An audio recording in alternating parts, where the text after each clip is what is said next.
अब सवाल यह उठता है कि ईरान ने इजराइल और अमेरिका के खिलाफ जंग की जो तैयारियां कर रखी हैं, क्या मुस्लिम देश इसमें उसका साथ देंगे? आज आपको ये समझने के लिए हम इस्तांबुल में चल रही 57 मुस्लिम देशों के समूह इस्लामिक सहयोग संगठन की बैठक का इसके लिए आपके सामने विश्लेषण करेंगे और इस सवाल का जवाब तलाश करने की कोशिश करेंगे। इस्तांबुल में चल रही इस बैठक में सभी बड़े मुस्लिम देशों के विदेश मंत्री मौजूद रहे। सदस्य देशों के रिकॉर्ड 1000 प्रतिनिधि इस बैठक में हिस्सा लेने पहुंचे। यानी ईरान इजराइल विवाद को लेकर मुस्लिम दुनिया में काफी संजीदा है। इस बैठक को सबसे पहले तुर्की के राष्ट्रपति अर्दोआन ने संबोधित किया। आज आपको उनकी कही गई बातें बहुत ध्यान से सुननी चाहिए। अर्दोआन ने कहा 13 जून से ईरान इजराइल के आतंकवाद का सामना कर रहा है। यानी अर्दोआन ने इजराइल को एक आतंकी देश कह दिया। अर्दोआन ने नेतन्याहू सरकार को क्षेत्रीय शांति के लिए सबसे बड़ी बाधा बताया।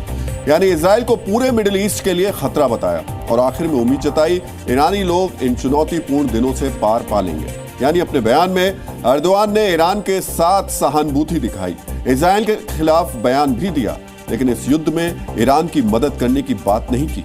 दुनिया भर को हथियार बेच रहे अर्दोआन ईरान को इजराइल के खिलाफ हथियार भी दे सकते हैं, लेकिन ताकतवर देशों की ग्लोबल फायर रैंकिंग में 9वें नंबर पर मौजूद तुर्की के राष्ट्रपति के मुंह से सिर्फ जुबानी मिसाइल चली, जबकि इस रैंकिंग के हिसाब से तुर्की सबसे ज्यादा ताकतवर मुस्लिम देश है।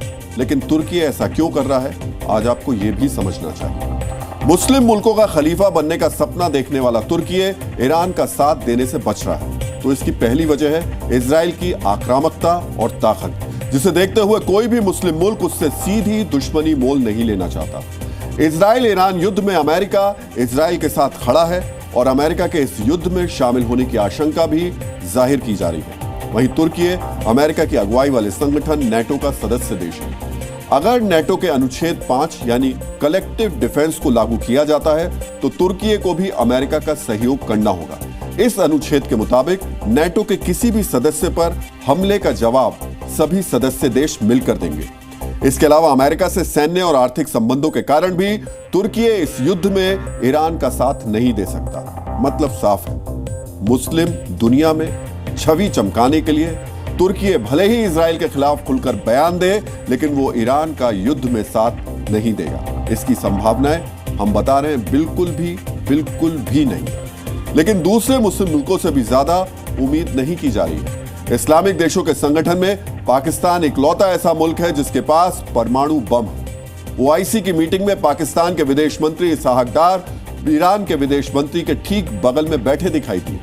पाकिस्तान अपने आधिकारिक बयान में अब तक ईरान के लिए सहानुभूति जाहिर करता रहा है, लेकिन जिस तरह पाकिस्तान में असली ताकत रखने वाला सेना प्रमुख आसिम मुनीर ईरान के दुश्मन नंबर 1 अमेरिका के राष्ट्रपति डोनाल्ड ट्रंप के साथ लंच करने आया, ईरान को पाकिस्तान से भी खतरा महसूस हो रहा है और अब ईरान ने अमेरिका के साथ साथ पाकिस्तान को भी धमकाना शुरू कर दिया है।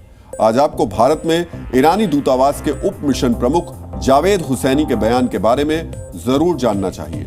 जावेद हुसैनी ने कहा कि इस संघर्ष में कोई तीसरा पक्ष शामिल हुआ तो इसके गंभीर परिणाम भुगतने होंगे। जावेद हुसैनी ने उम्मीद जताई पाकिस्तान ईरान के साथ खड़ा रहेगा। ईरानी राजनयिक ने पाकिस्तान को समझाया अगर इजराइल को आज नहीं रोका गया तो आगे कई और देश हमले झेलेंगे, यानी अगला नंबर पाकिस्तान का हो सकता है। जावेद हुसैनी ने बताया कुछ बड़े हथियार ईरान ने बचा कर रखे हैं, इसे पाकिस्तान के लिए ईरान का अल्टीमेटम माना जा रहा है। मतलब अगर पाकिस्तान ने इस युद्ध में अमेरिका का साथ दिया तो ईरान उसे भी सबक सिखा सकता है। यानी पाकिस्तान के लिए भी एक तरफ कुआं और दूसरी तरफ खाई वाली स्थिति है। ट्रंप से डील करके आया मुनीर अगर युद्ध में अमेरिका की मदद करता है तो ईरान उसे सबक सिखाएगा और अगर अमेरिका की मदद नहीं करता है तो उसे ट्रंप की नाराजगी झेलनी पड़ेगी। ऐसे में पाकिस्तान ईरान की इस युद्ध में कोई मदद करेगा, इसकी संभावनाएं भी ना के बराबर है। सऊदी अरब, यूएई, कतर, मिस्र और कुवैत जैसे देश भी इजराइल के हमले का विरोध कर चुके हैं, लेकिन इजराइल और अमेरिका के खिलाफ नहीं जा सकते। यानी ओआईसी की मीटिंग में ईरान के विदेश मंत्री को हमदर्दी और गुड लक के अलावा और कुछ नहीं मिलने वाला।